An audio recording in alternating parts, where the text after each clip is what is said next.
gave her a rifle?" That was the last thing Ethan Cole said before the bullet found him. 4,000 meters away, he had laughed into the military radio, pressed the detonator hard against his chest, and screamed not with fear, with pure contempt. "Send your best, send all of them. Nobody alive can make this shot." Then he grabbed the nearest field observer by the collar, put a knife against his throat just to watch the cameras shake, and settled back into his chair like a king on a throne made of 300,000 lives. He had been right about everyone they sent.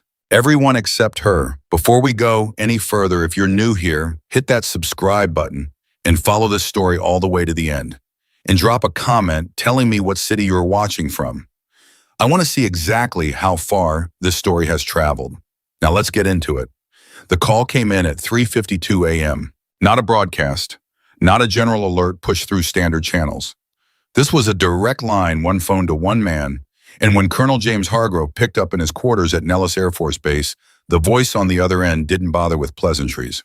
"We have a live situation.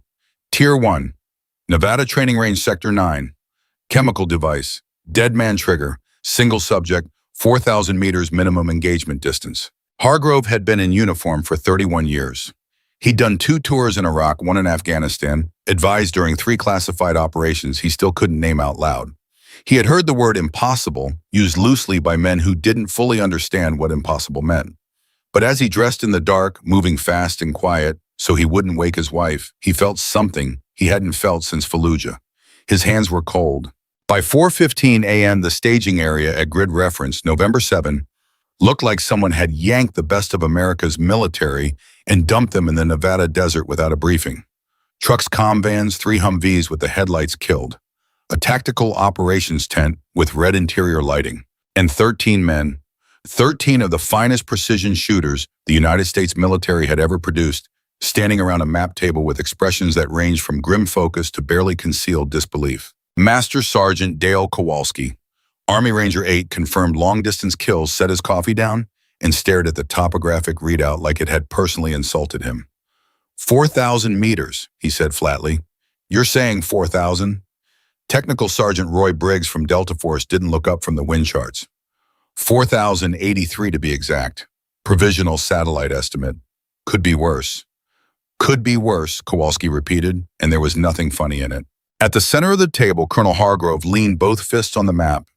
He was a tall man, broad through the shoulders, with the kind of face that had been weathered into something hard and unreadable over decades of command. Right now, though, that face was carrying something that none of the men in that tent had seen on it before. Uncertainty. "Gentlemen," he said, "I need you to understand what we're dealing with before we start throwing solutions at each other. So let me lay it out clean."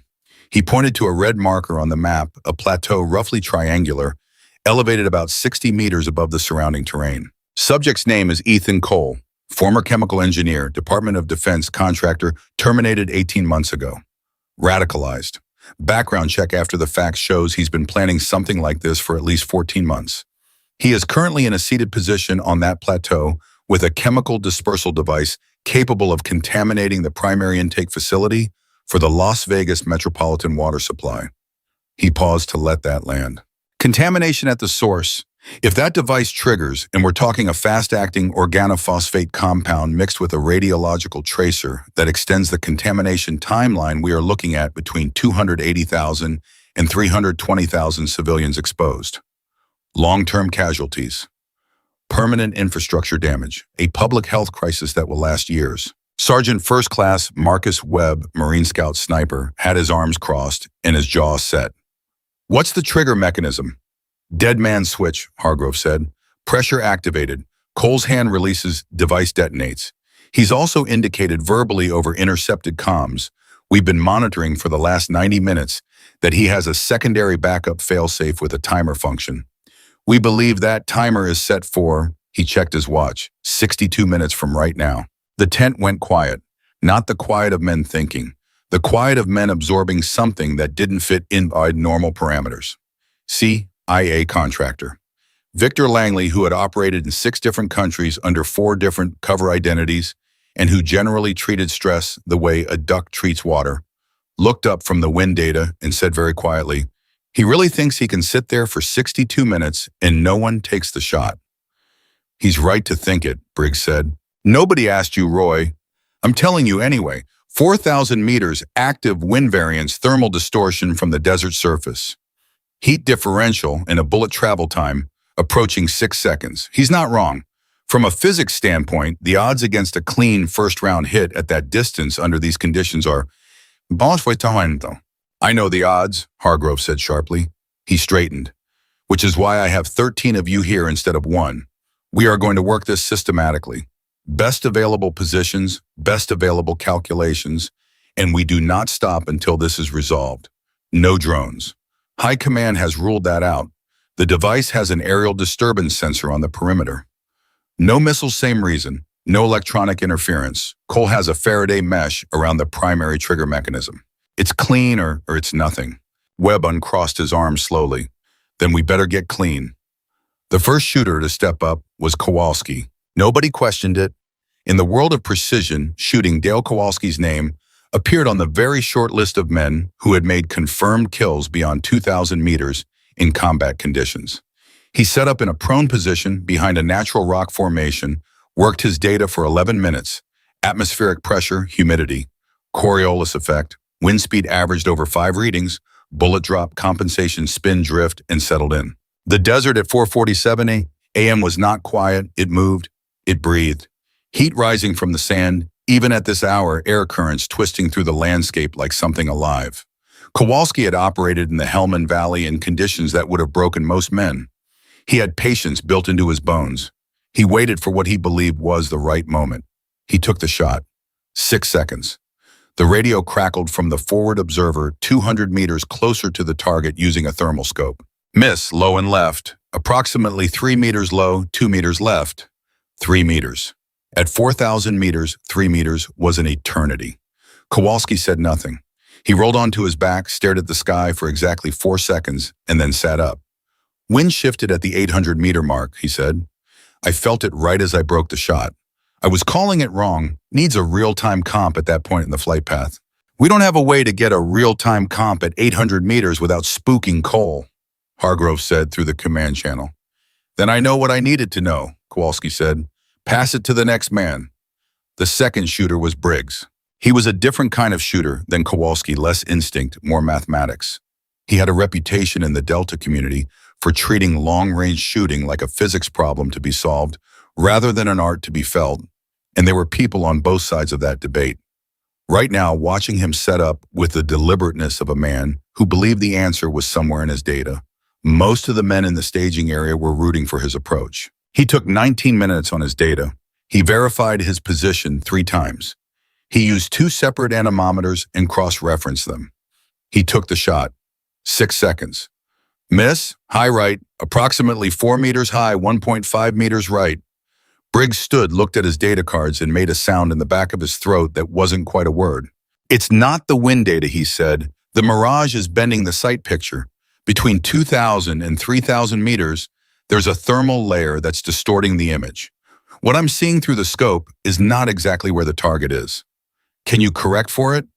Not with the tools I have, not reliably, not to the margin we need. 3 more went, 4 more. Each one working with the information the previous shooters had gathered, each one refining the picture a little more, each one learning something new about the specific and brutal conditions of that stretch of Nevada desert on that specific morning.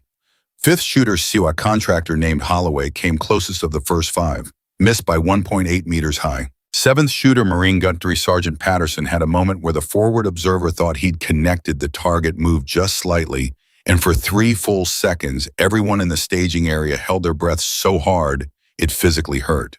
Then Cole moved again deliberately and raised his free hand in what could only be interpreted as a wave, and Patterson said something into his radio that was technically against regulations. By the 9th shooter, Staff Sergeant Tran from the 75th Ranger Regiment, who had more patience per square inch than any man Hargrove had ever commanded, the closest miss was 1.2 meters. 1.2 meters. At 4,000 meters, that was extraordinary precision. In any other context, it would have been celebrated. In this context, it was another failure, and the time on the tactical clock now read 39 minutes remaining. Hargrove stepped away from the command table and stood alone at the edge of the operational perimeter for 90 seconds. Nobody approached him. The men who had been in uniform long enough knew what that looked like, a commander doing the private math on an equation where none of the answers were good. When he came back, his voice was level. Next shooter. Let's go. The 10th, 11th, and 12th shooters each went in rapid succession, faster now, the luxury of time having evaporated. Each one built on the data that existed.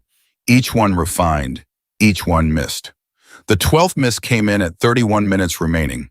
Closest yet 1.1 meters, but the forward observer's voice on the radio had stopped sounding clinical. It sounded tired. And tired in a situation like this was a word that meant something much worse than exhaustion. Hargrove looked at the 13th shooter. His name was Chief Warrant Officer James Dietrich, and he was widely considered to be the single best precision rifleman currently active in the United States military. 2 confirmed kills above 3,000 meters in combat, a reputation that preceded him into rooms. A man who, when he walked into the staging area 3 hours ago, several of the other elite snipers had looked at with the specific expression that people use when they know the cavalry has arrived. Dietrich set up. He had been watching every previous shot, listening to every piece of data. He had his own calculations built over 2 hours of observation and mathematics, and when he finally settled into his position, his spotter, Sergeant Chen, moved through the final check with the efficiency of a man who had done this 1,000 times and believed this time was the one. Wind call, Hargrove said on the command channel. Right to left, variable, calling it at 9 miles per hour with gusts to 14, Chen said. Thermal layer is present, but I'm trying to account for it with the elevation hold. You're thinking about it wrong, Dietrich said quietly, almost to himself. What? The thermal. Everyone's been thinking about it as a static object to account for. But it's not static. It moves. It has an... He paused, and in the pause there was the sound of the desert, the very faint sound of wind across rock. Never mind. Let me work. He worked. He took the shot. 6 seconds that felt to every single person in that staging area like 6 years. Miss, 2.3 meters right. 2.3. His worst result compared to what others had achieved. The silence that followed was not the silence of men thinking. It was the silence of men who had run out of options and knew it. Dietrich stood. He didn't say anything for a long moment. Then he keyed his radio. The thermal layer isn't random, he said. I was tracking it wrong. It breathes. It has a rhythm. It was on an up pulse when I shot, but I don't have the data to predict the rhythm. I don't know when the next down pulse comes, and he paused again. And I don't know that I can make this shot when it does. Not at this distance. Not with the wind variance we're seeing. He clicked off the radio. From across the staging area, Webb said to nobody in particular, he just said he can't make it. The words hung in the air like something physical. Hargrove looked at the tactical clock, 26 minutes. He looked at the list of shooters on the board, 13 names, all crossed off. He looked at the desert, and then from just outside the edge of the operational perimeter, from the shadow near one of the comm vans, where she had been standing apparently for longer than anyone had noticed, a voice. Quiet, not loud, not commanding, just present the way a person is present when they have been somewhere for a while and have simply been waiting for the right moment to speak. Let me handle it. Hargrove turned. Every man in the staging area turned. She was not remarkable looking in the way that truly capable people often are not remarkable looking. Medium height, compact build. She was wearing standard issue desert fatigues with no unit patch visible, and she was holding a coffee cup in her left hand, and her right hand was in her pocket, and she was looking at Hargrove with an expression that was not arrogance, and was not desperation, and was not anything he had a clean word for. It was certainty. Quiet and absolute, and somehow more alarming than any loud confidence would have been. Who, Hargrove said slowly. Are you? She took one step forward into the light. Chief Warrant Officer Emily Carter, she said. I've been standing here for the last 2 hours. I've watched all 13 shots. I've been tracking the thermal behavior since approximately the 5th shooter. She took a sip of her coffee. The thermal layer breathes. It has a cycle. I know the cycle. And there is a window coming approximately 3 seconds of environmental stillness in the next 21 to 24 minutes. I can make this shot in that window. The staging area did not explode into objection. It did something quieter and in some ways stranger. It went very still in the way that things go still when something has been said that is either deeply true or deeply dangerous, and nobody yet knows which. Kowalski broke the stillness first. With all due respect, he said, and there was a great deal inside those 4 words, Dietrich just said he doesn't think this shot is makeable. Dietrich, you understand what that means. He's the best we have. If he says, he said he couldn't make it, Emily said. He said he didn't have the data to predict the thermal cycle. Those are 2 different things. She looked at Kowalski without hostility. I have the data. How? Briggs said. You've been standing outside this perimeter, watching. She turned to look at the desert, the same way the desert works, watching and listening and not rushing toward a conclusion. She looked back at Hargrove. Colonel, 26 minutes left on that clock. You've exhausted your listed options. I'm asking for a rifle and a position. That's all. Hargrove stared at her for 5 full seconds. In 31 years of service, he had learned that there were 2 kinds of people who spoke with that specific quality of quiet certainty.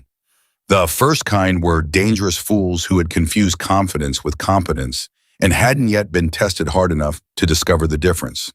The second kind were people who had been tested so thoroughly in circumstances so far beyond normal parameters that certainty had become their only honest option. He had in 31 years learned to tell the difference.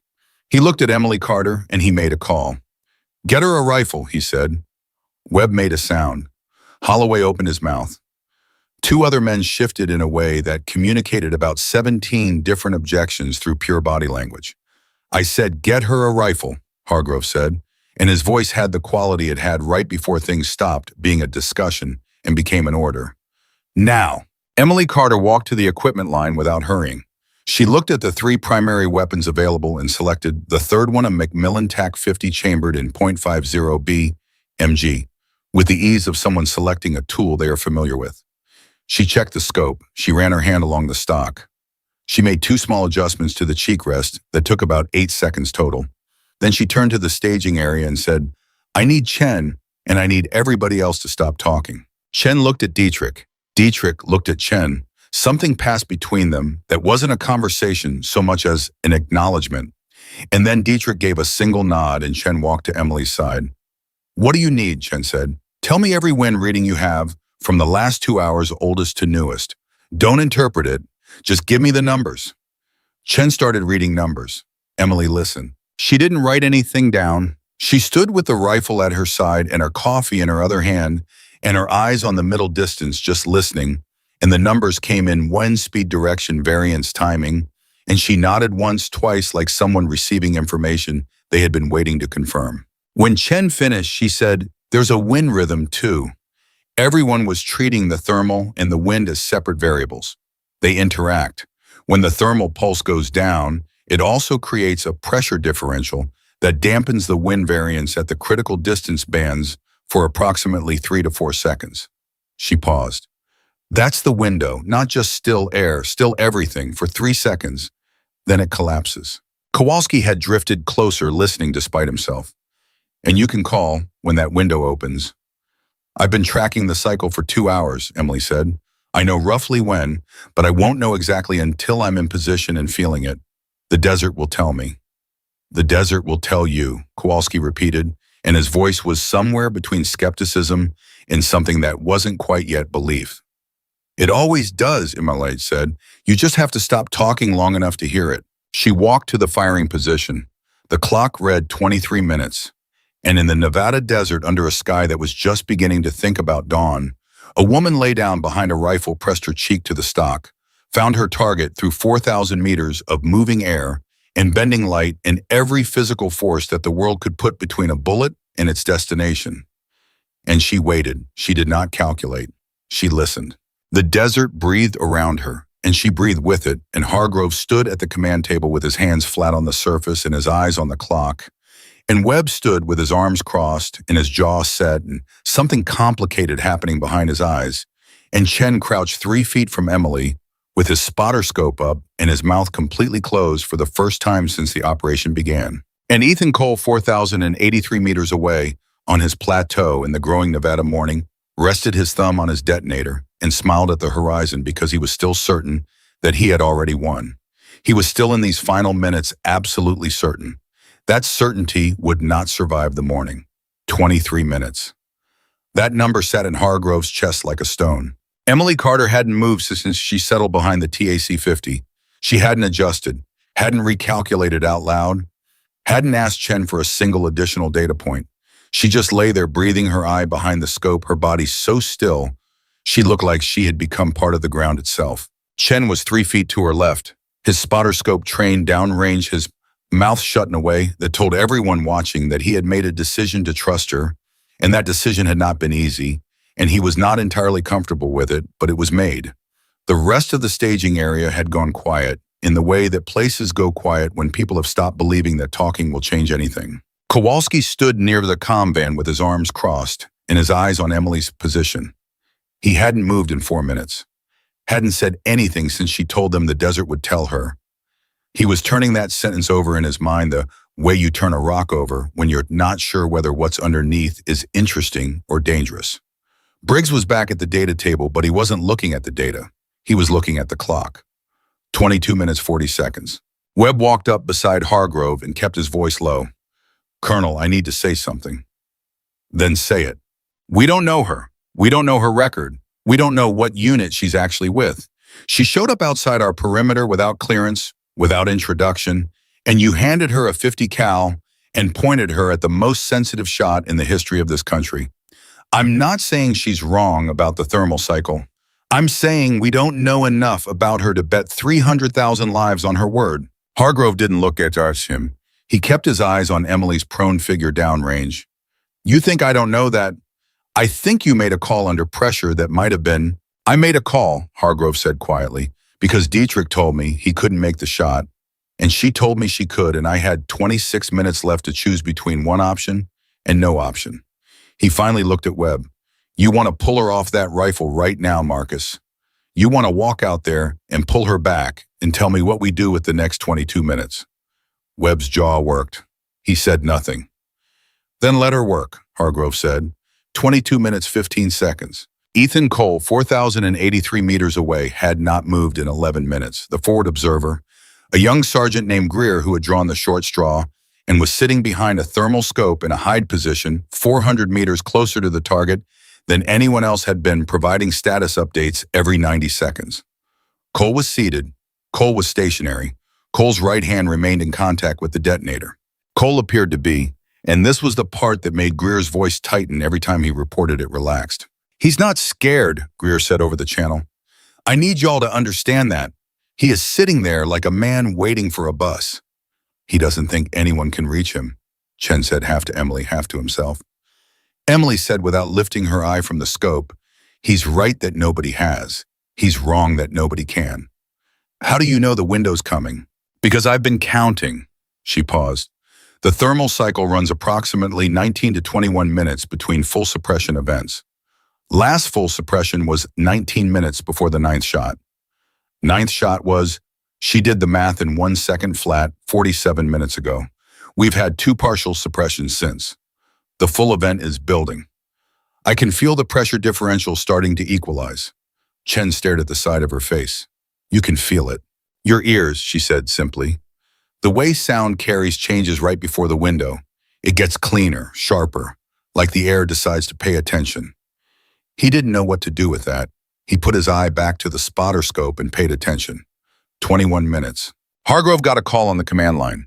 He stepped away from the staging area to take it, and when he came back, the expression on his face was the kind of expression that men who have spent 30 years learning to control their faces cannot always prevent when the news is bad enough.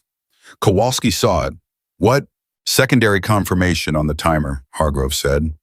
"NSA got a partial decode on the device's internal signal. The backup failsafe is active and counting.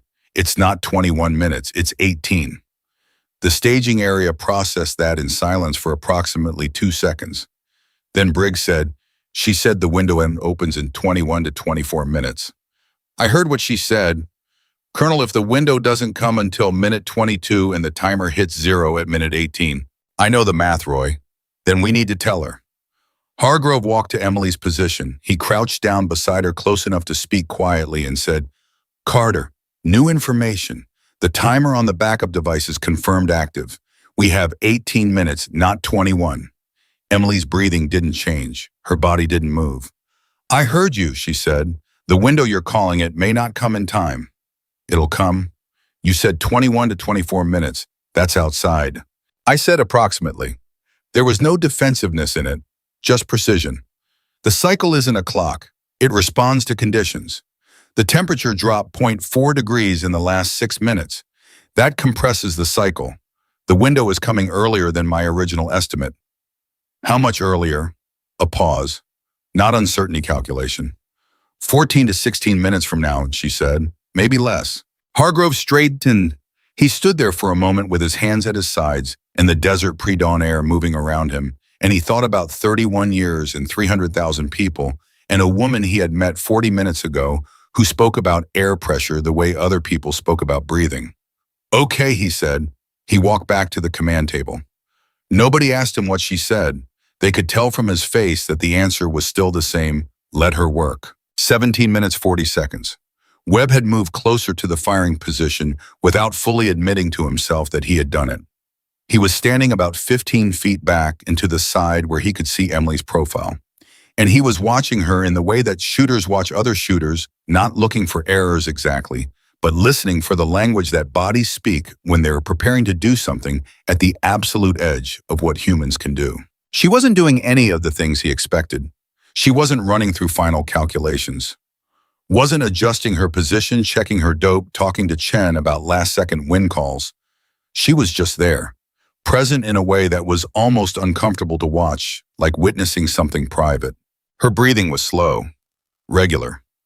Not the controlled tactical breathing that snipers learn in training. This was something older than technique, something that had gone past technique and come out the other side.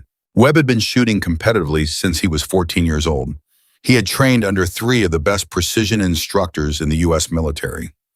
He had sat in cold water in November and in sand in August and waited for shots that other men said couldn't be made. He knew what mastery looked like. He had never seen it look like this. Quiet, unhurried, absolute. He took one step closer. 16 minutes. Chen's voice came low and steady. Wind is calming at the near band, dropping from 11 to 8. Emily said nothing. Thermal shimmer at the 2000 mark is reducing slightly. Nothing. Cole is still seated, right hand still on device. Chen paused. He just looked at his watch. That got a reaction from the staging area, not from Emily. Kowalski said sharply, he's checking the timer. He knows he's close, Briggs said. He's going to stand up and celebrate in about 15 minutes, Holloway said, and there was something ugly in his voice that everyone understood and nobody commented on. Greer's voice crackled from the forward hide. Target is looking uprange, toward our position. He can't see us. We're well outside visible range, but he knows we're here. Another pause. He raised his free hand, the one that's not on the detonator. He's waving. The obscenities that moved through the staging area at that moment were varied and heartfelt. Cole was 4,000 meters away, facing toward them, waving, knowing they were watching, knowing they couldn't stop him. Emily's breathing didn't change. 14 minutes, 20 seconds. Hargrove found himself doing something he hadn't done since he was a young lieutenant in his first real engagement. He was praying. Not formally, not with words, just a kind of focused internal insistence directed at the universe that this particular moment should resolve in a particular way. He was aware of how irrational it was, and he didn't stop. Chen said, something's happening. Everyone heard the change in his voice, not alarm alertness. Wind at the near band just dropped to 5. Thermal shimmer at mid-range as it's smoothing out. I've never seen it do that this fast. Emily said, I know. The sound. Chen stopped. He lifted his head from the scope for 1 second and tilted it slightly like a man hearing music from another room. Then he put his eye back. It changed. The sound changed. Yes, Emily said. Is this getting close? She said. Don't talk. The staging area went completely silent. Hargrove was not aware of holding his breath. He would not realize until much later that he had stopped breathing at that moment. Webb had both hands loose at his sides, fingers open, which was his body's way of making itself ready for something without knowing exactly what. Kowalski had uncrossed his arms. Briggs had walked to the edge of the data table and stopped, one hand resting on it, the other hanging. 13 elite marksmen, a colonel with 31 years of service, and a CIA contractor who had survived things he still couldn't talk about, all of them standing in the Nevada desert, not breathing, watching one woman behind one rifle. 13 minutes. Greer's voice on the forward channel, just above a whisper. Something's changing downrange too. The air. The shimmer it's settling. I can see the target more clearly than I have all morning. Chen breathed, windows coming. Emily said nothing. Her finger moved to the trigger guard. Not the trigger, the guard. Patient, waiting. 12 minutes, 40 seconds. Cole checked his watch again. Greer reported it. The man was counting down. He knew his timer. He knew how close he was. And in the forward hide, Greer, who was 24 years old and had been in the Army for 3 years and had never been in a situation like this, found himself speaking under his breath without meaning to. "Come on," he whispered. "Come on, come on, come on." 12 minutes, 15 seconds. The wind at the near band dropped to 3 miles per hour. Then 2. Then Chen said very quietly, "Emily." "I know," she said. She moved her finger from the guard to the trigger, and then something happened that nobody in the staging area had expected because they had been so focused on the shot on the timer, on Cole, on Emily, that they had not been watching the device itself. Greer's voice hit the channel like a slap. "The device is active. I'm seeing indicator lights on the primary casing. Red lights. They weren't there before. He's looking at it. He's looking at the device." Hargrove grabbed the radio. "Greer, say again." "The device is lit up, Colonel. Primary indicator, lights red. Either the timer has accelerated or he triggered something manually." Cole is leaning forward. He's laughing. He's looking right down the range, and he is laughing. The staging area exploded. He moved the timer up. "How much time? If those are pre-detonation indicators, we have maybe—" "Emily," Hargrove's voice cut across everything, controlled, hard. "You have to take the shot now." "Not yet," she said. "Carter, not yet." Flat, absolute. "The window isn't fully open. We don't have time to wait for the window." "If I shoot before the window, I miss," she said, and her voice had no emotion in it whatsoever. Not stubbornness, not defiance, just the simple mechanics of truth. "If I miss, he's dead. The device triggers and 300,000 people are poisoned. If I wait 4 more seconds, the window opens fully and I don't miss." 4 seconds. Nobody in the staging area moved. Hargrove gripped the radio so hard his knuckles went white, and he said nothing. 4 seconds in that moment was not 4 seconds. It was every bad decision and every right call and every morning and every mission and 31 years compressed into a space that had no room for anything except one question: do you trust her? He said nothing. Greer's voice. "Lights are cycling faster. Cole is standing. He's standing up from the chair." Webb said low. "He's going to trigger it manually." "He wants to see it," Kowalski said, and his voice sounded strange, stripped of something. "He wants to watch it happen." Cole was standing, 4,083 meters away, standing up from his chair to watch his timer count down to 0, detonator still in his hands, smiling at a horizon that he was absolutely certain would give him everything he wanted in approximately 10 seconds. Emily Carter took one breath, let half of it out. And then she said very quietly, almost to herself, not to Chen, not to Hargrove, not to any of the men standing behind her, just to the air, to the desert, to the specific 3-second window of perfect stillness that she had been tracking for 2 hours and waiting for with a patience that had no name in the tactical manuals.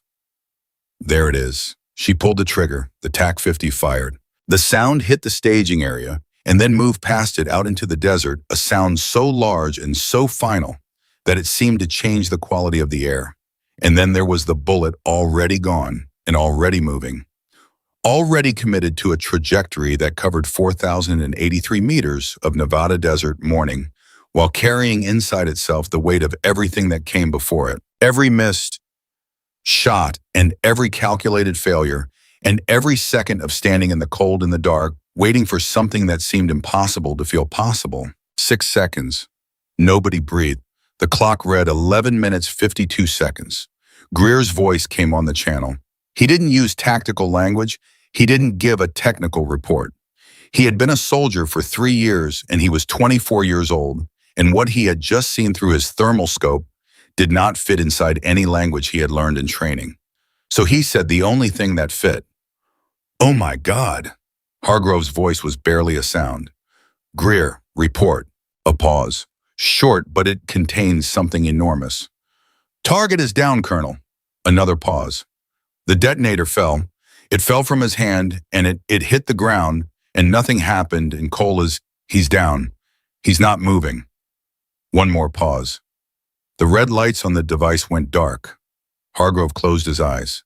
Just for a second. 1 second in 31 years where he let himself close his eyes. Then he opened them. The staging area was not celebrating. Not yet. The men were standing in the positions they had been standing in, not moving, not speaking, like people who have braced so hard against impact that when the impact doesn't come, the body needs a moment to understand that it can release. Webb had both hands pressed flat against his thighs. Briggs had both palms on the data table and his head down. Kowalski was looking at the sky. Greer came back on backup fail-safe indicator is also dark. Whatever she hit both. The device is Colonel, I believe the device is inert. Chen put his spotter scope down slowly. He turned and looked at Emily. She had lifted her cheek from the stock. She was lying in exactly the position she had taken 12 minutes ago, except that now her eye wasn't behind the scope. She was looking at the horizon at the first pale gray beginning of Nevada dawn, and her expression was nothing. Not relief, not triumph. Just the quiet of a person who has done the thing that needed doing and is now letting the world catch up. Chen said, "You got him." She said, "I know." He stared at her for a long moment. "How?" he finally said. "Not how did you make the shot. Something deeper than that. How did you know? How did you wait?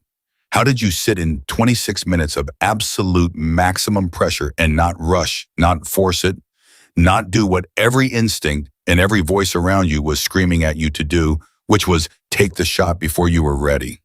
She sat up, reached for her coffee cup, which was sitting in the dirt beside her position. She looked at it, found it was empty, and set it back down. "Because rushing it was the only way to lose," she said simply. "And I didn't come here to lose." She stood, brushed the desert dust from the front of her fatigues. The staging area was waking up now, the paralysis breaking. Greer was calling in a full status report. Someone was getting on a secondary channel to notify command. Briggs had straightened up from the table and was already running post-shot analysis because that was how Briggs handled emotion, by immediately converting it into data. Webb had turned and was looking at Emily with an expression that had moved a very long distance from where it had been 40 minutes ago. Kowalski walked across the staging area and stopped in front of her. He was a big man, broad with the weathered quality of someone who had spent decades in hard conditions, and he stood in front of this woman who had just done the thing he and 12 other elite soldiers had told themselves couldn't be done, and he didn't say anything for a moment. Then he said, "I owe you an apology." "You don't," she said. "I question whether—" "You were right to question," she said. "You didn't know me. In your position, I would have questioned too." She looked at him directly. The difference between a good soldier and a dead one is exactly that kind of skepticism. Don't apologize for it. Kowalski looked at her for another moment. Then he did something that the men who knew him would later describe as one of the more unexpected things they had ever seen Dale Kowalski do. He nodded, a single deliberate nod, the kind that means something specific that carries weight, the kind that says, without any words, that a person has been recognized. Emily nodded back. Hargrove walked to her side. He didn't have the words yet. There would be words later. Debriefs, reports, official language that would attempt to describe what had happened here in the language that institutions require. But right now, there were no words that are adequate to the moment, so he didn't try. He just said, "Thank you, Chief Warrant Officer." She said, "Yes, sir." And 11 minutes and 41 seconds before Ethan Cole's backup timer would have reached zero in the growing Nevada dawn, with 13 elite snipers standing in a staging area that was going to take a long time to fully process what it had just witnessed, the threat ended. Not with a missile, not with a drone, not with any of the tools of overwhelming force that the most powerful military on Earth had available. With patience. With one woman who had stood in the dark and listened to the desert breathe and waited for the moment that everyone else had already given up on finding. Hargrove turned to the tactical table and looked at the clock one final time. 11 minutes, 39 seconds. He reached out and turned it off. The first person to speak after Hargrove turned off the clock was Greer. His voice came over the channel, still carrying that raw quality, Still not fully tactical, still sounding like a 24-year-old who had just watched something he did not have a category for. Colonel EOD is requesting permission to approach the device. They're saying the indicators are dark, but they want a physical confirmation before anyone moves call. Granted, Hargrove said. Tell them careful and slow. We don't assume anything is safe until they tell us it's safe. Yes, sir. The channel clicked off and the staging area exhaled collectively for what felt like the first time in hours. Not a celebration exhale, a survival exhale. The kind that comes when your body realizes it has been running on pure adrenaline, and now the adrenaline has nowhere to go, and it just has to leave. Briggs sat down on the edge of the equipment case behind the data table. He sat down hard like his legs made a unilateral decision without consulting him. He put both hands on his knees and stared at the ground and said nothing for a full 30 seconds. Holloway walked to the water supply, poured himself a cup, drank all of it, poured another one, and drank that too. Webb was still looking at Emily. She had moved away from the firing position and was standing at the edge of the operational perimeter, looking out toward the plateau that was now in the growing dawn light, becoming visible as a shape rather than just a grid reference on a map. Her back was to the staging area. Her hands were at her sides. Webb walked to her. He stopped about 5 feet back, close enough for conversation, far enough to give her the option of not having. I was wrong, he said. She didn't turn around. You said that already, through Kowalski. Kowalski spoke for himself. I'm speaking for me. He paused. I told the colonel that he'd made a bad call putting you on that rifle, that we didn't know enough about you. You told him the truth as you understood it, she said. That's not something to apologize for either. I'm not apologizing, Webb said. I'm acknowledging. There's a difference. He moved to stand beside her rather than behind her. I've been doing this for 22 years. I have never seen anyone do what you just did. The waiting, not the shot itself, although the shot was... He stopped, started again. The waiting. That's what I couldn't do. Any of us couldn't do. We knew the window existed. You told us it existed. And we still couldn't have sat behind that rifle for 12 minutes with the clock running and the device lighting up and Cole standing to watch it happen and not pulled early. Emily was quiet for a moment. You would have pulled early, she said, but that's not a failure of skill. It's a failure of preparation. You were prepared for a shooting problem. This wasn't a shooting problem. What was it? A patience problem, she said. Specifically a patience problem under conditions designed to destroy patience. Cole knew that. He stood up at the end deliberately. He wanted to provoke an early shot. He understood that the only real threat to his plan was someone who wouldn't react to provocation. She paused. He just didn't know I existed. Webb let that sit for a moment, then quietly. Where did you learn that, the patience, the thermal tracking? All of it. She glanced at him sideways. Not unfriendly, measuring. Long story, she said. We've got 11 minutes before EOD confirms clearance, he said. I'll take the short version. The corner of her mouth moved. Not quite a smile, something adjacent. Some other time, Marcus. She turned and walked back toward the staging area, and Webb stood where she'd left him for a moment, looking at the plateau in the growing light, thinking about a shot that covered 4,083 meters through thermal distortion and variable wind in 6 seconds of flight time, and landed within 2 centimeters of the only point on a human body that would have prevented the detonator from triggering. He thought about that for a while, then he followed her back. 7 minutes later, EOD confirmed. Device inert, backup failsafe inert. Ethan Cole deceased, single gunshot wound, instantaneous, no secondary complications. Hargrove relayed the confirmation to command. The response came back in under 40 seconds, which was unusually fast, and told him that there were people at very high levels who had been watching this operation in real time and were now experiencing their own version of the survival exhale. The message was brief: full mission, success. Stand by for debrief protocol. He read it twice. Then he set the radio down and looked at his watch, 5:31 a.m. The whole thing, from the moment Emily Carter had said, "Let me handle it," to the moment EOD called the all clear, had taken 31 minutes and change. 31 minutes. He had been in uniform for 31 years. He found that symmetry strange and did not know what to do with it, so he set it aside and began preparing for the debrief. The debrief tent was set up by 6:15 a.m. standard configuration folding table chairs, recording equipment. Two intelligence officers who had driven out from Nellis and who had the specific quality of people who process significant events by immediately converting them into paperwork. Their names were Daniels and Park, and they were professional and thorough, and they had a list of questions that covered 17 pages. The 13 snipers went first. Each one gave their account sequentially set up data shot result.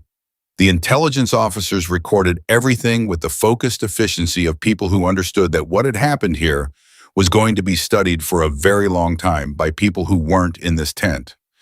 Kowalski's debrief took 22 minutes. He was precise, technical, complete. At the end, Daniels asked if he had any additional observations. Kowalski thought about it for a moment. The shooter who made the shot, he said, Carter, she talked about the thermal layer having a rhythm, a cycle. I've done long-range work for 15 years, and I've never heard anyone describe environmental conditions that way. He paused. But watching the shot, watching what happened to conditions right before she fired, I think she was right. I think there is a cycle. I think we've been treating thermal distortion as a static problem when it's actually a dynamic one. Another pause. I want to study that. I want to understand how she tracked it. Daniels made a note. We'll include that in the findings. Good, Kowalski said, because whoever trained her in that methodology, that's something the whole community needs to know about. Daniels looked up from the notes. Can you be more specific about what you mean by methodology? I mean, she wasn't guessing, Kowalski said plainly. She wasn't intuiting. She had a systematic approach to reading environmental conditions that was different from anything in our current training doctrine. It worked.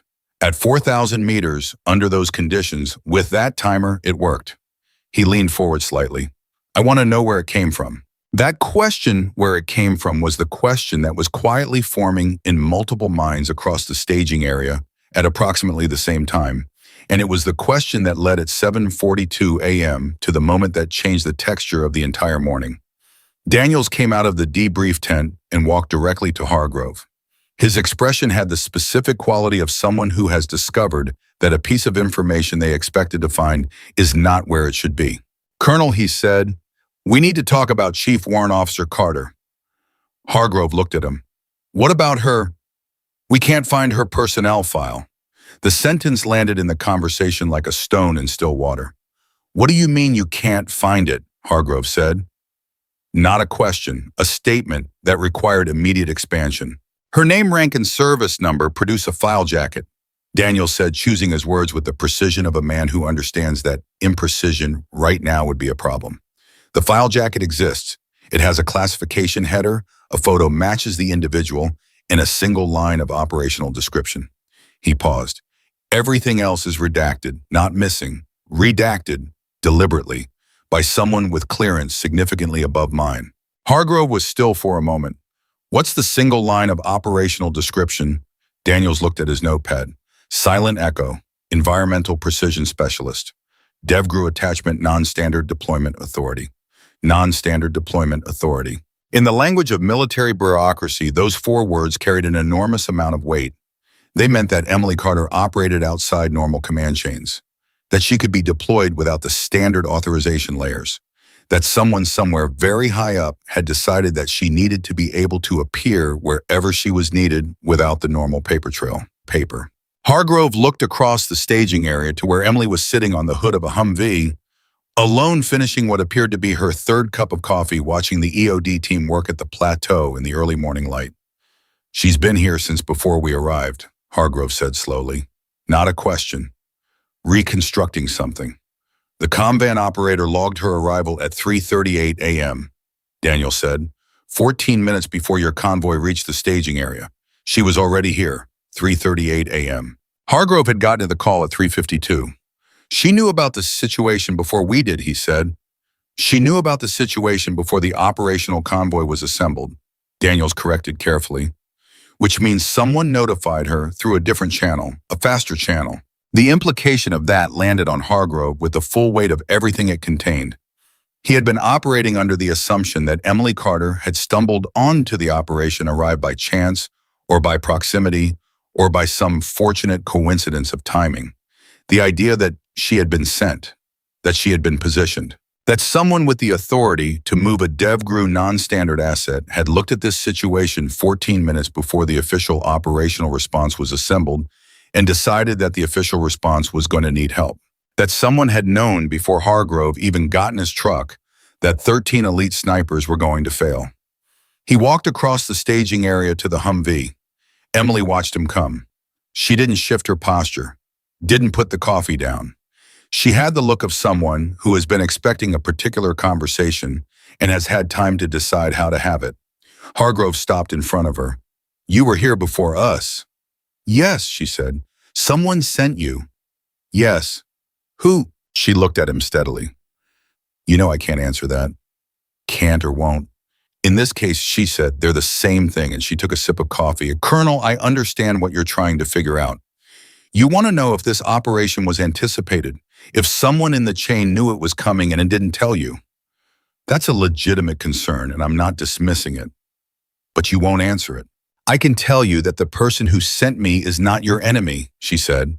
"And I can tell you that the reason I was positioned here before your convoy arrived was not to undermine your operation. It was because whoever sent me understood that the variables on this shot were going to exceed your asset's capacity, and they wanted a contingency in place before time ran out." She paused. "They were right, I was here, it worked. 300,000 people woke up this morning and turned on their taps, and nothing happened." Hargrove looked at her for a long moment. He was a man who had spent 31 years operating inside institutional structures, and he understood, in a way that required no further explanation, that there were layers of operation that existed above those structures. He had bumped against those layers twice before in his career. He had learned both times that pushing against them produced friction and no information. He changed direction. "The shot," he said. "Post-analysis, EOD found something you need to hear." Emily's expression shifted just slightly. Something sharpened in her eyes. "Tell me." "The bullet's impact point," Hargrove said. "It wasn't just a center mass hit. The trajectory, and they're still working on the full analysis, but preliminary indicates the bullet entered at an angle that simultaneously destroyed the primary detonator mechanism and a secondary fail-safe wire running inside Cole's clothing. A wire we didn't know about." He paused. "A wire that was connected directly to the timer. If the primary detonator had been destroyed without also severing that wire, the timer would have accelerated to immediate detonation." Emily held his gaze. "How close was the margin?" 2 centimeters, he said. The path the bullet took was literally the only trajectory from the only possible angle at that distance that neutralized both systems simultaneously. Any other hit, even a hit that killed Cole instantly, might have triggered the device. The silence between them had weight. "You didn't know about the secondary wire," Hargrove said. "No," she said quietly. "But you made that shot anyway." "I made the shot I calculated," she said. "The shot I calculated happened to be the shot that was necessary. I didn't know about the wire. I didn't know the margin was 2 centimeters. She set the coffee cup down on the hood beside her, and I knew the window. I knew the trajectory. I trusted the calculation. And if the calculation had been off by 3 centimeters, she looked at him without flinching. Then 300,000 people would have died, and I would have spent the rest of my life knowing it." She held his gaze. "That's the weight you carry when you take a shot like that. You don't get to pretend it isn't there. You acknowledge it, you incorporate it, and then you take the shot anyway because not taking it is the only guaranteed way to lose." Hargrove was quiet for a moment. "Most people," he said, "can't carry that weight. Most people haven't had to learn how," she said simply. He looked at her for another long second. Then he said, "The post-analysis team wants a full debrief on your thermal cycle methodology. Every detail. Wind interaction pressure differential, the sound cue you used to identify the window. They want it in the doctrine." Emily's response surprised him. She smiled. A real one this time, not the adjacent thing from earlier. "Small but genuine." "Good," she said. "That's the right call. Will you give it to them?" "Everything I can give them without compromising clearance," she said, "which is most of it. The methodology itself isn't classified, just its source. And the source remains off the record," she said. "Yes." Hargrove nodded slowly. He was making peace with the boundaries of what he was going to know about this woman, and it was not a comfortable peace, but it was the only one available. He turned to go. "Colonel," she said. He stopped. "Your call to put me on that rifle," she said, with 26 minutes left and 13 failed shots. "That was the right call. I want you to know that." She paused. "Not because it worked, because you made it for the right reasons. You looked at the situation, you assessed the available options, and you chose the best one, even though it was unconventional, and even though half your people were questioning it." She looked at him directly. "That's command, real command. A lot of people in your position would have spent those 26 minutes trying to find a different solution rather than accepting the one that was in front of them." Hargrove held her gaze. He thought about the 30 seconds he had spent standing at the edge of the perimeter doing the private math on an equation where none of the answers were good. He thought about the moment he had said, "Get her a rifle," and the silence that had followed it. "I didn't feel confident," he said. "You didn't need to feel confident," she said. "You needed to be right." He held her gaze one more beat. Then he walked back toward the debrief tent, and behind him, Emily Carter picked up her empty coffee cup, looked at it, and set it back down with the expression of a person who has been awake since before 3:38 in the morning and is beginning to feel the edges of it. At 8:09 a.m., Kowalski found her there. He came around the front of the Humvee and stopped, and he had something in his hands, a fresh cup of coffee from the field supply, and he held it out to her without ceremony. She took it. "Thank you," she said. He sat down on the front bumper, not on the hood beside her, and looked out at the plateau where EOD was finishing their work. "I've been thinking about what you said," he said, "about the thermal cycle, about the sound changing before the window. And I went back through my shot data, the audio log from my position we record ambient during the shot for post-analysis. I pulled it up about 20 minutes ago."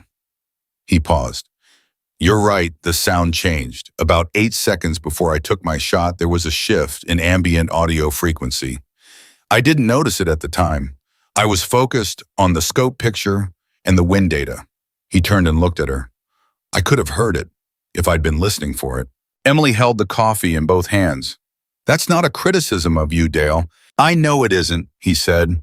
"It's an observation about what we train for and what we don't." He looked back at the plateau. "We train to block out environmental noise, to narrow focus, to isolate the variables we can control and eliminate the ones we can't. It's good training. It's kept people alive." He paused. "But we never train to listen to the environment as data, to hear what it's telling us instead of filtering it out." "No," Emily said. "You don't. Where did you learn that?" She looked at her coffee. "Somewhere very cold," she said. "A very long time ago, with a teacher who believed that the environment is not the enemy of precision, it's the source of it. That the shooter who fights the conditions will always lose to the shooter who becomes part of them." Kowalski was quiet for a moment, processing that. "I'd like to meet that teacher someday." "You can't," she said. The way she said it closed the subject completely gently with no room for follow-up. Something had happened to the teacher. Something final. Kowalski heard it in the 2 words and did not push. They sat in silence for a while, 2 snipers watching the desert wake up in the growing morning light, drinking coffee on the hood and bumper of a Humvee in the Nevada desert, while EOD finished making safe the device that had almost killed 300,000 people. Then Kowalski said, "What happens now? For you?" Emily looked at the horizon. "I go back." "To," she looked at him sideways. "You know I can't tell you that." "Right." He stood up from the bumper. "Will we see you again?" She thought about that for a moment, and her expression was unreadable, in the way that the expressions of people who have spent years operating in classified spaces become unreadable. Not cold exactly, but careful. Like every emotion is a door, and she has learned to choose which ones to leave open. "I don't know," she said. "Probably not." He nodded, that single deliberate nod again. Then he put out his hand. She shook it. "For what it's worth," he said, "every man here is going home tonight because of you." She held his handshake and looked at him steadily. "Every man here did their job," she said. "They gathered the data. They refined the picture. They made the shot I took possible. I just took it." She released his hand. "Don't forget that part." Kowalski looked at her for one more moment. Then he walked away. At 8:47, M. Hargrove came back out of the debrief tent looking for Emily Carter to bring her in for the final session. She was not at the Humvee. She was not at the firing position. She was not at the equipment line or the comm van or anywhere in the staging area. Chen, when asked, said he had seen her walking toward the motor pool at approximately 8:30 a.m. By the time anyone thought to check the vehicle, she'd apparently arrived in a non-standard gray pickup that nobody had thought to log, because nobody had thought to ask who she'd come with, was gone. The coffee cup was still on the hood of the Humvee. That was all she left. Daniels, the intelligence officer, began making calls. The calls went up through channels in the specific way that calls go when someone is trying to find a person who does not want to be found through normal channels, and those calls came back with a consistency that under other circumstances might have been funny. Nothing, nothing, nothing. Silent echo, environmental precision specialist, non-standard deployment authority. The file existed. The woman existed. The shot existed. EOD had confirmed it 6 different ways, and the trajectory analysis was going to be studied for years. But the woman herself was gone cleanly and completely, the way people disappear when someone very high up has decided that their disappearance is part of the operational design. Hargrove stood at the comm van and held the final confirmation in his hand. Device neutralized threat, eliminated 0 civilian casualties, and thought about a woman who had arrived before he did and left before he could thank her properly, who had sat behind a rifle for 12 minutes with 300,000 lives on the line, and waited with a patience he had no framework for 3 seconds of stillness in 4,000 meters of moving air. He thought about what she had said. You didn't need to feel confident. You needed to be right. He thought about the thermal cycle, about the sound that changed before the window, about a teacher somewhere very cold who had believed that the environment was not the enemy of precision, but the source of it. He thought about a shot that covered 4,083 meters and landed within 2 centimeters of the only point that mattered by accident of trajectory that was not an accident at all, but the result of a calculation so precise that even the person who made it hadn't known in the moment exactly what she was accomplishing. He thought about all of that for a long time. Then he picked up his pen and began writing the after-action report, and the first line he wrote was not the standard operational header. It was a question which he knew would be edited out before the report reached its final form, but which he needed to write down anyway because it was the truest thing he could put on the page about what had happened here. He wrote, "How do you train someone to wait?" Hargrove's after-action report took 11 days to clear the first layer of review. That was unusual. Standard after-action reports on domestic threat neutralizations moved through the initial review process in 48 to 72 hours. 11 days meant someone above the first review layer was reading it very carefully and reading it more than once and asking questions that required time to answer. He knew this because Major Sandra Klein, his administrative liaison at Nellis, called him on day 4 to tell him the report was still in review, which she only did when she thought he needed to know, which she only thought when the situation was unusual enough to warrant the call. He thanked her and sat with that information for a while. On day 7, he got a different call. This one came directly, no assistant, no routing through the base switchboard. The voice on the other end identified itself with a name and a rank that Hargrove recognized immediately, and the recognition hit him the way a cold glass of water hits you when you've been sitting in the heat, clarifying, slightly shocking, impossible to ignore. The name belonged to a 3-star general who operated out of a building in Washington that most people in the military knew existed but few had reason to visit, a building where the decisions got made that the rest of the institutional structure then worked to execute. "Colonel Hargrove," the voice said, "I've read your report." "Yes, sir." "Specifically, I've read the final line, the one that isn't standard operational language." Hargrove had almost cut that line before submitting. He had left it in because he believed it was the most honest thing in the document, and because 31 years of service had given him the particular kind of stubbornness that manifests as an unwillingness to remove the truth from official records even when the truth is inconvenient. "How do you train someone to wait?" the general said. Not a question, reading it back. "Yes, sir." A pause. "That's a good question, Colonel. It's a question we've been trying to answer for about 6 years. Another pause. "I'm going to ask you to come to Washington. There are people here who want to talk to you about what you saw on that plateau." Hargrove said, "Is this about Carter?" The line was quiet for exactly 3 seconds. "Come to Washington, Colonel," the general said. "Thursday, 0900. The call ended. Hargrove put the phone down and looked at the wall of his office for a long moment. Then he opened his desk drawer, took out the notes he had been keeping since the morning of the operation. Not official notes, personal ones, the kind a man keeps when he is trying to understand something that won't fit into standard frameworks and read through them from the beginning. He had written down everything he could remember about Emily Carter. Every word she had said, every decision she had made, the sequence of it, the timing, the way she had described the thermal cycle, the way she had talked about the environment as a source of information rather than an obstacle, the way she had waited. He had also written down the things that didn't quite add up, the questions that kept surfacing when he turned the memory over. She had arrived at 3:38 a.m. His call came in at 3:52, 14 minutes. Someone had known 14 minutes before the official operational response was mobilized that this situation was going to need something the official response couldn't provide, that someone had access to real-time threat intelligence at a level that bypassed standard notification chains, that someone had a direct line to Silent Echo. He had written and circled one question in particular: who decides when she goes? Thursday was 4 days away. The answer was 4 days away. He closed the notebook and started packing for Washington. The briefing room on the 4th floor of the building that most people knew existed, but few had reason to visit, was smaller than Hargrove expected.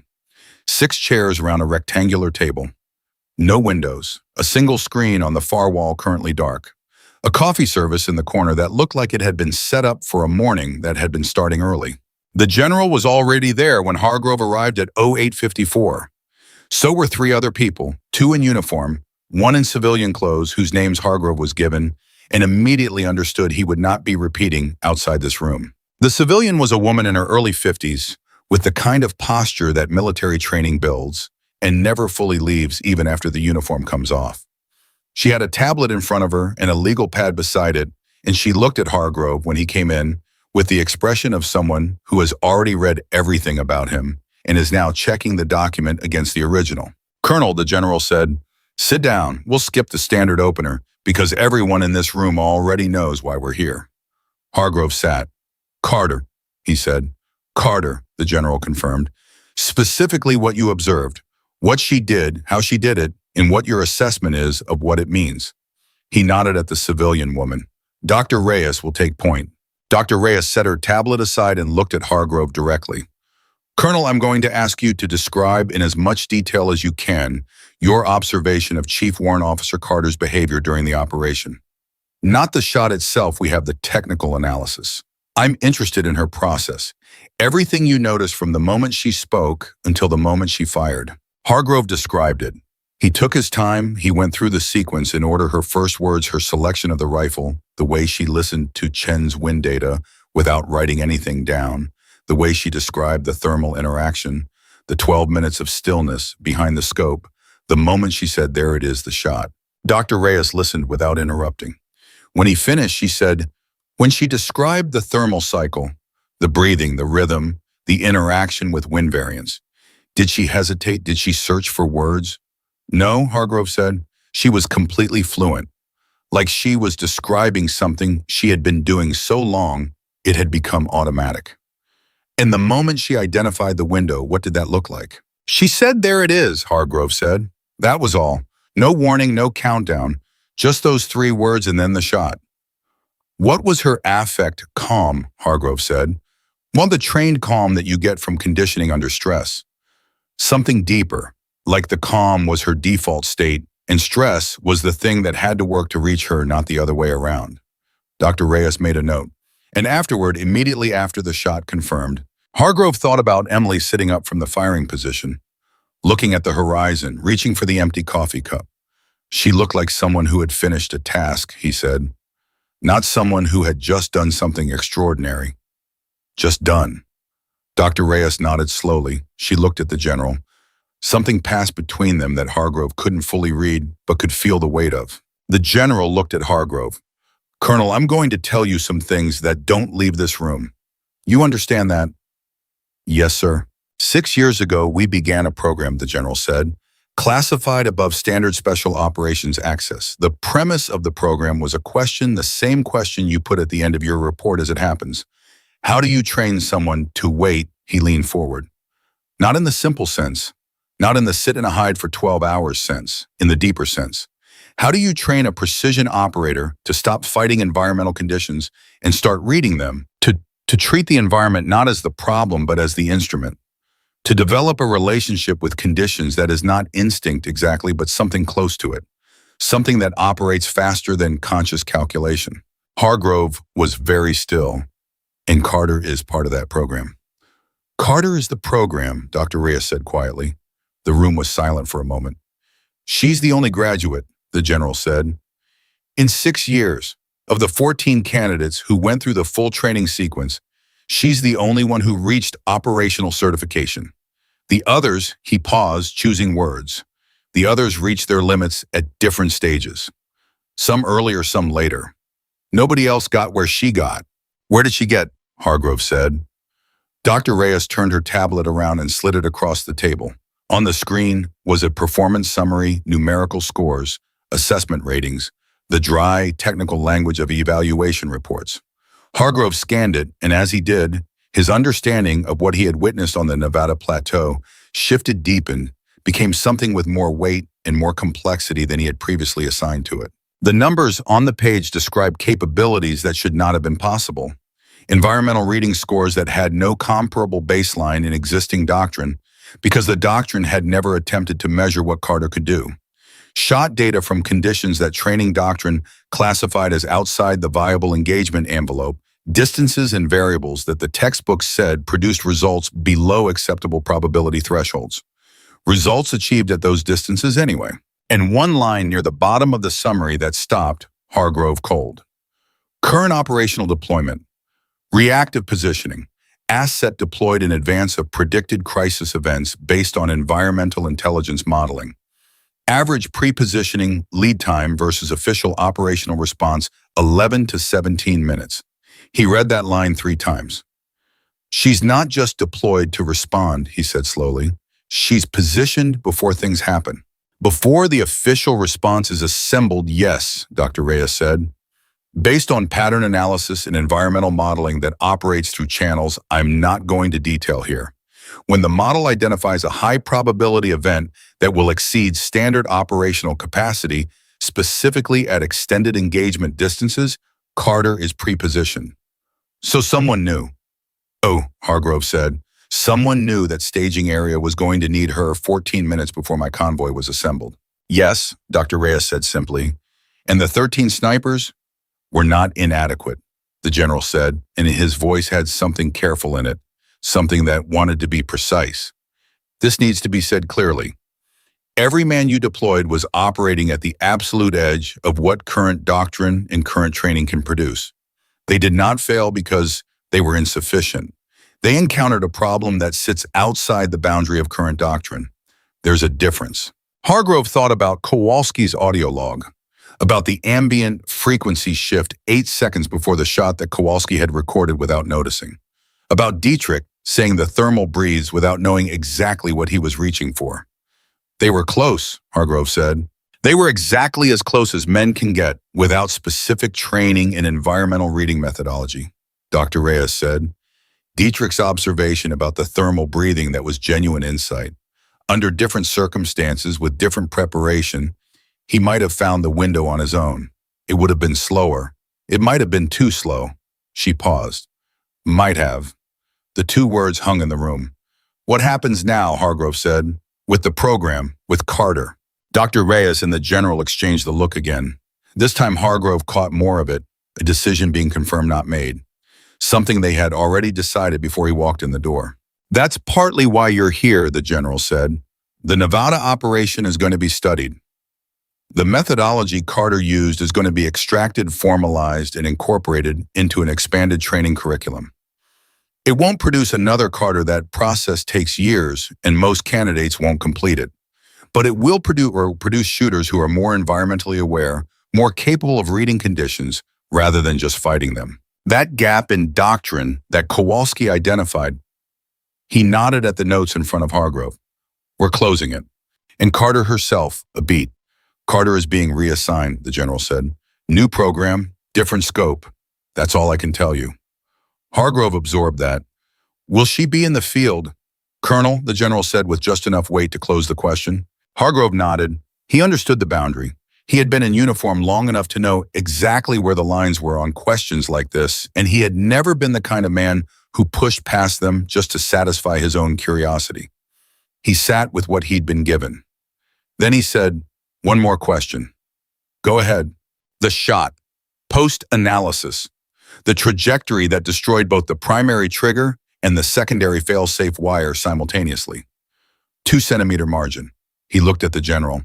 "Did Carter know about the fail-safe wire before she took the shot?" The room was very still. Dr. Reyes said carefully, "The wire was not in our intelligence package. We had no data on it before EOD found it." "So she didn't know?" "No. But the shot she calculated based on her read of the window, the trajectory, everything she was tracking, happened to be the shot that neutralized both systems." "Yes," Dr. Reyes said. Hargrove looked at the table for a moment. He thought about what Emily had said to him that morning on the plateau. "I trusted the calculation." He thought about what it meant that the calculation trusted completely had delivered not just the shot that was needed, but the only shot that could have worked without her knowing exactly why. It was the only shot that could have worked. "That's not luck," he said quietly. "That's not coincidence." "No," Dr. Reyes said. "It isn't." She paused. "It's what 6 years of a program that most people in this building think is theoretical produces. When it works." "When it works," Hargrove repeated. "And when it doesn't." Dr. Reyes looked at him steadily. "Then we have 13 elite snipers and no options, and 11 minutes on a clock, and 300,000 people who go to sleep that night not knowing how close they came." The sentence completed something. Closed a loop that Hargrove had been turning over since the morning of the operation, since the moment he had turned off the tactical clock and stood in the Nevada desert trying to process what he had just witnessed. He had asked in the final line of his report how you train someone to wait. The answer, it turned out, was 6 years, 14 candidates, 1 graduate, and the patience to believe the thing was possible before you could prove it. He flew back to Nevada that afternoon. The flight was 2 hours, and he spent most of it looking at the window without seeing the ground below, running the numbers in a different way than he had been running them. Not the operational numbers, those were clean, documented, finished. The other numbers, the ones that didn't go in reports. 14 candidates, 1 graduate, 6 years. He thought about what it took to stay in a program for 6 years, knowing that 13 out of 14 people who started it didn't finish it. He thought about what it took to be the 14th to carry the weight of 13 people who couldn't get there, to understand that you were in a room they had all tried to reach and couldn't, and to work anyway, to train anyway, to push past whatever boundary had stopped each of them and keep going. He thought about what Emily had said to Kowalski, "Somewhere very cold." A teacher who believed the environment was not the enemy of precision, but the source of it. A teacher who was gone now, in the way she had said it, that closed every question. He thought about 14 candidates and 1 graduate, and wondered how many of the 13 who didn't finish had stopped because of skill, and how many had stopped because of something else, something harder than skill. The thing that made the difference between a shooter who fought the conditions and one who became part of them. The thing that couldn't be measured with assessment scores or shot data or any of the numbers on Dr. Reyes's tablet. The willingness to be still, the willingness to listen, the willingness to trust the calculation completely, to the point where 2 centimeters of margin in the dark felt not like a gamble, but like the only honest answer available. He landed at Nellis at 1847. It was a Thursday evening in October, and the desert was cooling fast, the way desert does when the sun goes dropping temperature, like it's relieved to be done with the heat for another day. Hargrove sat in his car in the parking structure for a few minutes before going inside. He thought about a coffee cup left on the hood of a Humvee, about a gray truck nobody had logged, about a woman who had arrived before anyone knew there was a problem and left before anyone could ask her to stay. He thought about Silent Echo. He had looked that up after the operation. Not officially through the official channels, he would have gotten nothing, as Daniels had already demonstrated. Informally, through the network of people in the military community who knew things that weren't in files. What he got back was fragments, partial, unconfirmed, the kind of information that accumulates around things that are classified well enough that only pieces escape. What he had assembled from those pieces was this: Silent Echo was not just a call sign, it was a concept. In certain acoustic environments, specific geological formations, specific weather conditions, a sound could travel so far and so cleanly that it arrived at its destination without any apparent source. No origin, no echo, just the sound present and clear, with nothing to explain where it came from. That was what she was. That was what she did. She arrived, she acted. The result was present and clear and real and permanent. And she was gone with nothing to explain where she came from or where she went. Hargrove sat in the parking structure thinking about that for a while longer. Then his phone buzzed. A text from Major Klein. Your after-action report cleared final review. Approved for official record. No changes. He read it twice. No changes. The final line had made it through. How do you train someone to wait? It was in the official record now. Permanent filed alongside the trajectory analysis and the EOD findings and the timeline of an operation that started at 3:52 a.m. on a Nevada morning and ended with the most precise shot in the documented history of American military marksmanship. He sent Klein a brief acknowledgement. Then he sat for one more moment.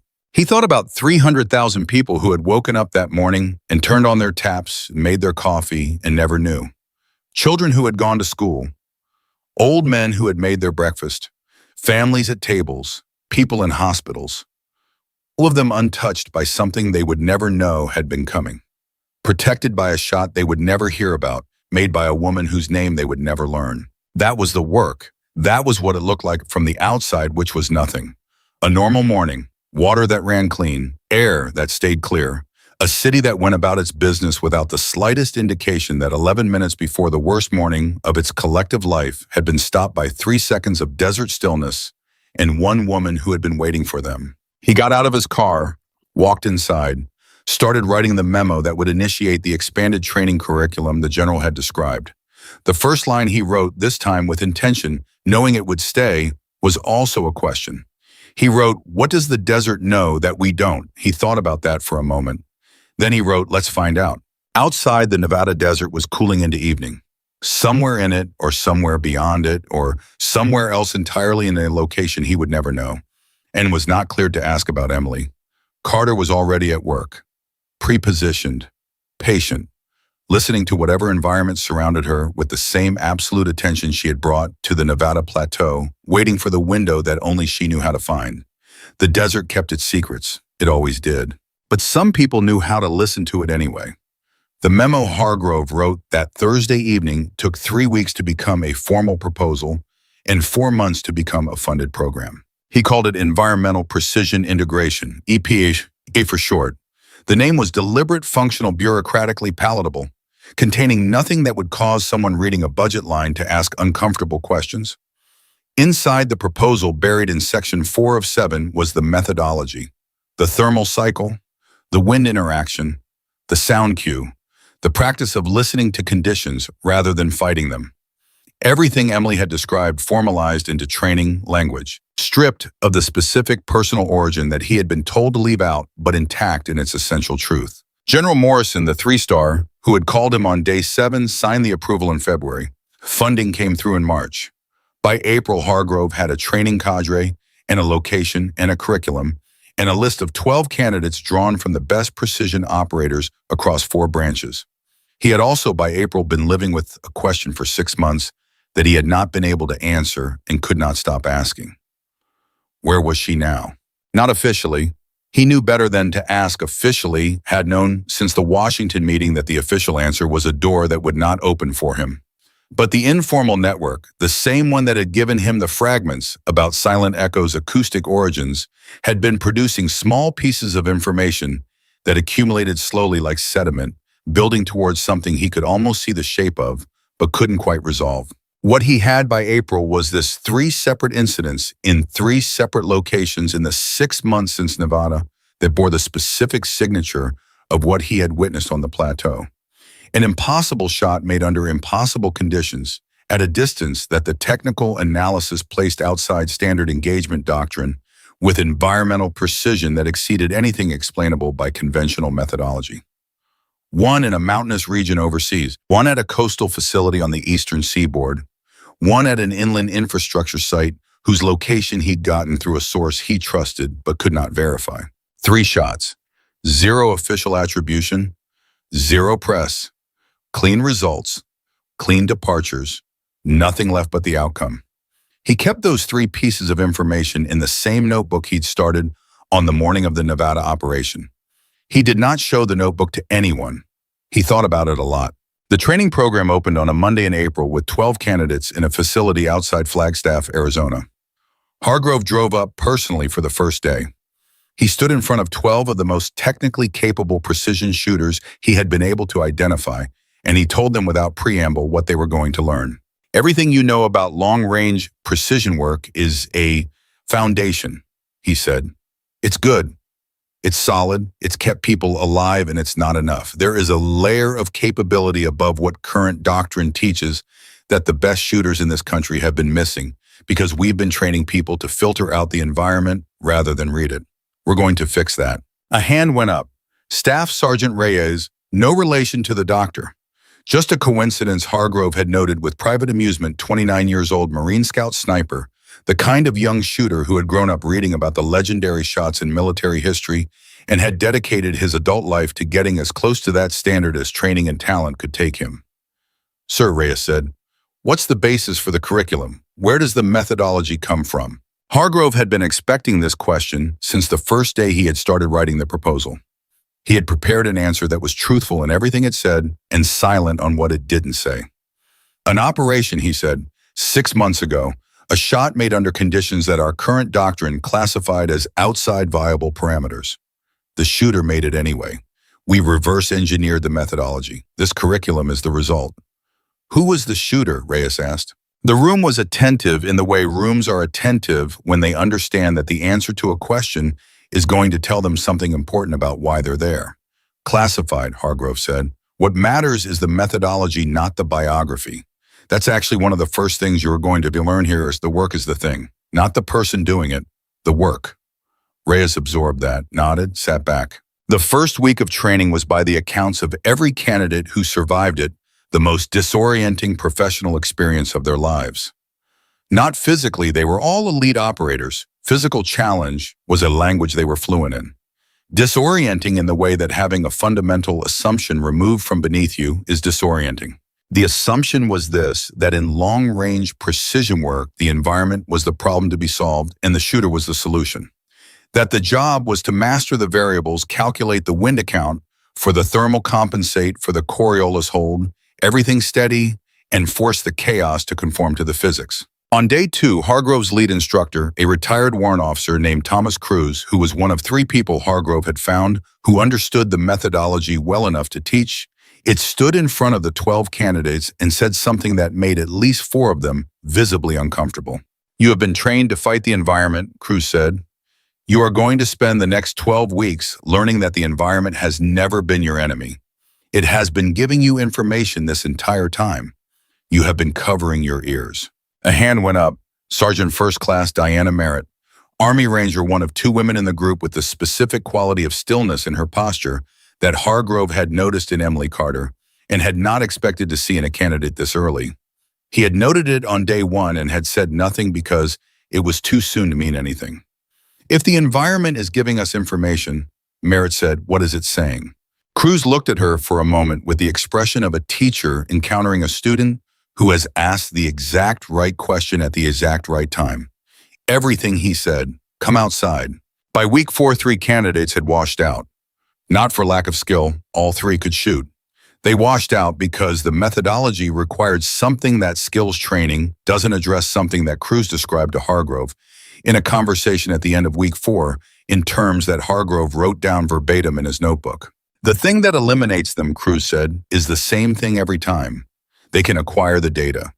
They can learn to hear the environmental information and process it correctly.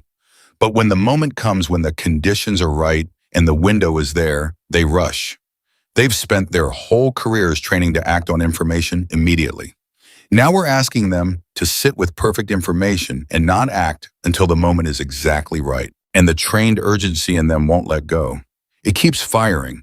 It keeps saying now, now, now, even when the calculation says wait 2 more seconds. Is that trainable? Hargrove asked. The ability to let go of the urgency? Cruz thought about it. For some people, he said, not for most. Carter let go of it under maximum pressure, Hargrove said. Clock running device lighting up coal, standing to watch it happen. I know, Cruz said. That's why she's the only graduate in 6 years. He paused. I trained under the same program she did. I got to week 9 before I hit my wall. I understood what was needed. I could not do it myself, but I can teach the parts of it that are teachable and the parts that aren't. He paused again. Some of your candidates will find those parts on their own, or they won't. You can't force that discovery. You can only build the conditions where it becomes possible. Hargrove sat with that for a long time after Cruz left. He thought about Emily saying somewhere very cold, and a teacher she would not name, and the way she had said, "They're gone," that closed every question. He thought about Cruz reaching week 9 out of whatever the full program was and hitting a wall he could identify precisely but could not pass. He thought about 13 elite snipers on a Nevada plateau, each one technically superior to almost every shooter alive, each one finding their limit at exactly the distance that separated good from something that didn't have a word yet. He thought about what it cost to be the 14th candidate, the one who found what 13 others couldn't. He was still thinking about that when his phone rang. The number was one he didn't recognize. No area code he could immediately place. He answered anyway because 6 months of a particular kind of attention had made him the kind of person who answers numbers he doesn't recognize. The voice said Colonel Hargrove. He knew the voice immediately. The specific quality of it, not flat, not warm, somewhere precise and steady in between. He sat up straight. Carter. You started the program, she said. It wasn't a question. She knew. Of course she knew he had understood by now that she operated through an information network that was several layers above the one he had access to. EPI, Flagstaff. April 2nd, he said. 12 candidates. Cruz is leading instruction. Cruz is good, she said. He'll take them as far as they can be taken with what's teachable. The ones who go past that will go on their own. A pause. How many have you lost? 3, week 4. That's a better retention rate than any previous cohort, she said. The curriculum is better than what we had. Something in the we landed on Hargrove with weight. She had said it without emphasis, without apparent awareness of what it revealed, that she thought of the program as hers in some way that went past participation, that she had a stake in it that was personal, not just operational. We, he said, a brief pause. The program, she said. Carter. He paused, choosing what to ask from the list of things he wanted to ask. He chose carefully, knowing he had limited time and limited openings, and he asked the one that mattered most. The 3 incidents, after Nevada, the shot signatures. Silence, not the silence of denial, the silence of a person deciding how much to confirm. You've been tracking, she said, not surprised, not displeased. Yes.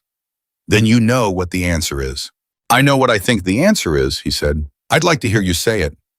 Another pause, longer. He had the sense in this pause of a person on the other end of a phone line making a real decision, not a security calculation, not a clearance assessment, but a genuine human decision about trust and what to do with it. Yes, she said, all 3, same methodology, different conditions, different environmental signatures, same fundamental approach. She paused. The mountain one was the hardest. The thermal behavior at altitude is different from desert work. The cycle runs faster. The window is narrower. How narrow? 1.8 seconds, she said. Hargrove was quiet for a moment. 1.8 seconds. The Nevada window had been 3. He thought about sitting behind a rifle in mountain conditions, reading a thermal cycle that ran faster than anything desert training would prepare you for, waiting for a window that lasted less than 2 seconds, while whatever clock was running on whatever device was reaching its end. You made it, he said. I made it, she said. And the eastern seaboard, the coastal facility. Wind behavior near large water bodies is different from both. Humidity changes the acoustic signature I used to identify the window. I had to recalibrate in real time. A pause. That one I came closest to missing. Hargrove felt something that was not quite alarm and not quite awe, but contained elements of both. How close? I took the shot on what I assessed as a 60-40 probability that the window was fully open, she said. Not the margin I prefer. The clock didn't give me a better option. 60-40 on a shot where a miss meant catastrophic failure. He thought about what it meant to assess 60-40 odds on a shot like that and pull the trigger anyway without flinching, without the panic that would reduce a 60-40 to 50-50, through the tremor of human uncertainty. You're going to tell me that's still better than not taking it, he said. 60-40 is better than 0, she said. Yes. He put his hand on the desk, steadied something in himself. Why are you calling Carter? Because you asked the right question, she said. In the report, how do you train someone to wait? Most people would have asked, how do you train someone to make that shot? You asked the right question. He was quiet. The program you built, she said, it's going to produce shooters who are better than what doctrine currently allows for. Not what I do. You can't manufacture that in a 12-week curriculum, and Cruz knows that, and I think you know that too. But better, meaningfully better. And in the field, meaningfully better is the difference between a solved problem and a disaster. She paused. I wanted you to know that it matters. What you're building, it matters. Is that the only reason you called a pause that had a different quality from the others? Less measured, more human. No, she said. He waited. I wanted to know if Merritt is still in, she said. Hargrove went still. Diana Merritt, Sergeant First Class, Army Ranger. Yes. She's still in. Week 4. Cruz said something about her on day 2. She asked the right question. He thinks she might have. He paused, reaching for Cruz's words, the parts that aren't teachable. The silence on the other end of the phone had a specific quality. Not quite emotion, but the space where emotion lives in people who have learned to live without showing it. Good, Emily said. Watch her. If she gets to week 10 and stalls pull her out of standard curriculum, give her independent work, unstructured time in the field, just her and the environment. No instructor, no protocol. Let her find it on her own. That's not in the curriculum. I know, she said. Add it. Hargrove reached for his notebook, opened it to a fresh page. Is that what happened with you, week 10 independent work? A pause. Something like that, she said. In a different program, different conditions. The something like that had weight behind it, the weight of a longer story that she was not going to tell him over the phone. Maybe not ever. The principle is the same. At a certain point, instruction becomes interference. The thing you're trying to develop is more sensitive than teaching can reach. It needs quiet. It needs the student alone with the conditions, without anyone telling them what to find or when to find it. And if they don't find it, then they don't, she said. And they're still better than they were, and that still matters. A pause. But Merritt might find it. Watch her. Hargrove wrote Merritt week 10 unstructured field time in his notebook. Underlined it. Carter, he said, one more question. You keep saying one more question, she said, and there was something in it that was not quite amusement, but was adjacent to it in the same way the corner of her mouth on the Nevada plateau had been adjacent to a smile. Ask it. The teacher, he said, somewhere very cold. The one who taught you the environment is the source. Who were they? The pause this time was the longest of the call. Long enough that he checked the phone to confirm the connection was still active. It was. Her name was Commander Lila Vance, Emily said finally. She ran a classified program out of a naval facility in northern Alaska. She spent 20 years developing the methodology before anyone in the institutional structure took it seriously. She was the one who understood that environmental precision wasn't a refinement of standard doctrine. It was a different thing entirely, a different way of being present in conditions. She paused. She died 4 years ago. She never got to see the field application of what she built. Hargrove was quiet. The Nevada shot, Emily said. That was her methodology, every part of it. The thermal reading the acoustic cue the patients. That was Lila Vance's work applied at 4,000 meters under the worst conditions the doctrine would classify as viable. She paused one more time. She deserved to see that. The sentence had something final in it, something that carried more than professional acknowledgement, more than institutional recognition, something that sounded like grief that had been carried for 4 years and had learned to live alongside everything else without going away. Hargrove said she would have seen Nevada. She built Nevada, Emily said, every part of it that worked. He held that for a moment. I'm going to put her name in the program, he said, not in the official curriculum, in the internal documentation, the history section, where the methodology came from and who built it. Another silence. This one's shorter. You don't have to do that, Emily said. I know, he said. I'm doing it anyway. A pause, then quietly, "Thank you, Colonel. Thank you, Chief Warrant Officer." The line was silent for a moment, not the silence of a conversation ending, but the silence of two people who have said what needed to be said and are now on the other side of it, in the space where nothing further is required. Then she said, "Watch Merritt," and the line went dead. Hargrove sat at his desk for a long time after that. The notebook was open in front of him. He looked at what he'd written on the last page. Merritt, Week 10, Unstructured Field Time. Commander Lila Vance, Alaska, Foundational Methodology. And below that, the two lines he'd written months apart that now sat on the same page, bookending everything. How do you train someone to wait? What does the desert know that we don't? He looked at both lines, thought about Lila Vance spending 20 years in a naval facility in northern Alaska, building something that nobody would take seriously until a woman trained inside that methodology walked onto a Nevada plateau at 4:47 in the morning and waited 12 minutes with 300,000 lives on the line and made the only shot that was possible without knowing exactly why. It was the only shot that was possible. He thought about Commander Vance never seeing that, about Emily Carter carrying that for 4 years, alongside everything else going into the field again and again, making shots in mountains and at coastlines and wherever the modeling sent her every shot, a continuation of work that its originator had not lived to see completed. He thought about Diana Merritt in week 4 of a program in Flagstaff, Arizona, who had asked on day 2 what the environment was saying and whose posture carried a quality of stillness that reminded Hargrove of a woman he had met once very briefly for 31 minutes in the Nevada desert. He closed the notebook. He stood up, walked to the window. The Nevada evening outside was clear and cold, the kind of cold that the desert produces when the sun is fully down and there is nothing left to hold the warmth. Honest cold.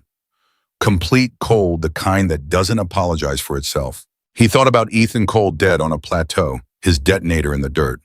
He thought about 300,000 people who had gone about a normal morning without the faintest awareness of what had been 8 seconds from ending it. He thought about the fact that none of them would ever know. That was the nature of the work. The work that succeeded left no visible trace on the people it protected. You did it right, and the world continued normally, and nobody knew why, and that was the point. He thought about silent echo, a sound that traveled so far and so cleanly that it arrived at its destination without any apparent source, just present, just clear, just real with no origin that the people who needed it could point to or explain. He thought about a coffee cup on the hood of a Humvee. He thought about a question asked in the dark. If you were there, would you have taken the shot or would you have waited like silent echo? He knew the answer now.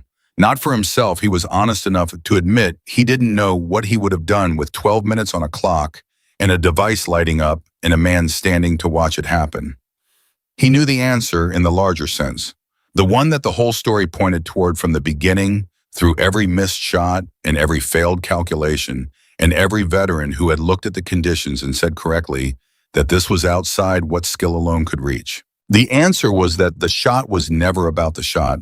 It was about everything that came before the shot, the years of preparation, the teacher who built the methodology, the program that refined it, the patience that made it possible to sit for 12 minutes in maximum pressure and not move until the moment was exactly right, the willingness to trust the calculations so completely that 2 centimeters of margin in the dark was not a gamble, but the only honest answer available. Greatness in the specific form it took on that Nevada plateau was not a moment. It was the accumulated weight of every quiet hour of training and study and listening brought to bear on 3 seconds of desert stillness, expressed as a single pull of a trigger by a woman who understood that the environment had been trying to help her all along. Hargrove opened the window. The desert air came in cold and clean and honest. Somewhere out there, pre-positioned and patient and listening to whatever conditions surrounded her, with the absolute attention that Lila Vance had spent 20 years teaching and Emily Carter had spent years mastering. And Diana Merritt might someday find somewhere out there, silent echo was already at work, waiting for the window, not fighting the world, becoming part of it. And when the moment came, that 3-second window of perfect stillness where everything the environment had been saying finally aligned, she would be ready. She was always ready. That was the whole point. That had always been the whole point.